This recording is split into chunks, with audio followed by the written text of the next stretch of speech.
Thank you for joining us. Well, there's a battle unfolding in our medical fraternity, and this relates to how we treat children who want to change their gender. The issue featured last night on 4Corners. I'd be keen to hear from anyone who was watching the program last night, and they were a bit worried about it. 4Corners, they put out an alert before the program even went to air, where they did their best to explain their approach to the issue, saying they wanted to tell all sides of the story. Referrals for children at Australia's publicly funded gender clinics are ballooning. The Melbourne Royal Children's Hospital has seen more than 1,000 patients last year. But some hospitals are reluctant to treat children when it comes to changing their gender or undertaking things like puberty blockers. And there is an issue unfolding at a Sydney hospital. A feud over how to treat kids with gender issues is playing out within the walls of Westmead Children's Hospital. One former staff member says she left her job because she felt the hospital wasn't supporting the gender unit team in its delivery of the care that she believes children need. In Queensland, this issue has led to a doctor being reprimanded. Dr. Gillian Spencer is a senior psychiatrist at Queensland's Children's Hospital, and she's been removed from clinical duties following a complaint from a young patient.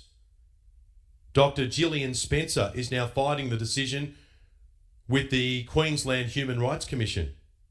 And Dr. Gillian Spencer is on the line. Doctor, good morning to you. Good morning, Dan.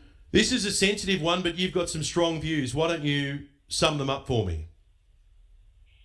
Yeah, okay. Well, 4Corners was on last night, and I was, welcoming the opportunity for the discussion. But I didn't feel that it went far enough in giving the information that Australian parents need to hear in order to protect their children and make good decisions for their children. The show did something irresponsible, which was to frighten parents with the tragic story of a child's death and claim that it was due to a lack of access to gender services. And I'm aware that there are parents with kids in the car driving to school, but I just need to let parents know that the risk of death for children with gender dysphoria is the same as that of children with other mental health problems. And there's no evidence to show that social transition or the use of puberty blockers or cross-sex hormones reduces the death rate or improves psychological functioning. So to my knowledge, never before in mental health has the death rate been used to promote interventions to children that are so poorly evidence-based and have such a high risk of harm. Okay, I just want to get your take on a few things. First of all, is it true that we're seeing this massive increase in the number of children wanting to change their genders? Yes, it's a huge increase, and the groups of children that are presenting to gender clinics at the moment, they broadly fall into two groups. So there's the historically well-described group of prepubescent males who have a history of cross-sex identification from a young age. And what we know from the 11 studies that were conducted before the affirmation model was in use, so that's when they didn't use puberty blockers and cross-sex hormones, is that children with gender dysphoria, the vast majority of them grew up to become comfortable with their body if they're allowed to go through the full course of adolescence.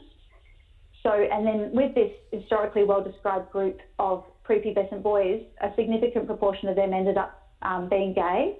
So we've got that group, which has always been well-described, and then in the last 7 to 8 years, Australia has had a massive increase in the number of adolescents presenting to gender clinics, and they are predominantly adolescent girls. Amongst these adolescents, there's a high rate of neurodiversity and comorbid mental health problems, and they don't have an objectively observed history of cross-sex identification from early childhood, and they often have friends that are transitioning. And the social factors seem really relevant in that children are getting a lot of the more support and social connection from identifying as trans, and then they do get scared of losing that connection if they pull away from that identification. Okay, if someone's wanting to change their gender, at what age is medical intervention appropriate? Well, from my point of view, we should move to, like, my personal opinion is that we could disallow the prescription of puberty blockers. But, I'd be perfectly happy if Australia aligned itself with or the European countries who have conducted systematic reviews of the evidence behind puberty blockers and cross-sex hormones. And from those systematic reviews, they've realised that no child should be prescribed puberty blockers outside of a clinical research trial or in exceptional circumstances. And in the UK, they've even gone further in recommending caution around social transition. So you have these examples where a child feels like they're growing up in the wrong body and they want to do something about that. We've spoken, in fact, to a father on the program some time ago, a bloke by the name of Chad, who had Max, who's now identifying as Maxie, and they haven't undertaken any medical intervention in any way. So if someone wants to dress a different way or act a different way, there's nothing stopping them from doing that and then taking some time to consider whether they really want that medical intervention once they become a little bit older or an adult. Exactly, yeah. This isn't about preventing people from expressing who they are or how they want to present themselves. It's really a child protection issue. What we know from the studies of people that have recovered from gender dysphoria is that recovery occurs because of the very experiences of adolescence that are needed that the puberty blockers stop. So that is the emotional and physical maturity, the broadening of social groups, the sexual awakening, the experience of intimacy. All those experiences are what can help the majority of children to heal from gender dysphoria.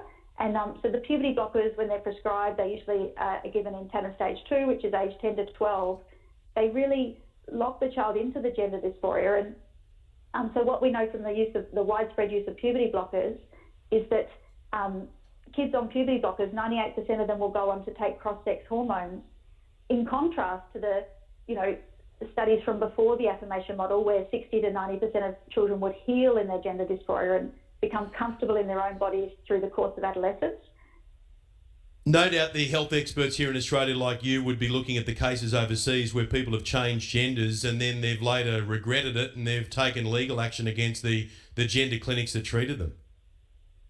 Yeah, the stories of the detransitioners are heartbreaking. And what I really need parents to know is that there's really serious physical health consequences and impacts from this model, and such as, if the full affirmation model is followed, then the child will be infertile and there will be problems with sexual functioning, and then there's all the physical health risks that I guess, it's a bit too much to go into it here. Sure. Not just the osteoporosis, yes. All right, well, listen, we appreciate you jumping on the line and giving your thoughts as you did last night on 4Corners. Thanks so much. Thanks, Ben. Dr. Gillian Spencer, the leading child psychiatrist. I should just point out for the record, we're unable to talk to Dr. Gillian Spencer about the issue that she's facing at the moment. She's been removed from clinical duties following a complaint from the young patient, and she's now fighting the decision through the Human Rights Commission. Because that's before the Commission, she's unable to comment on it.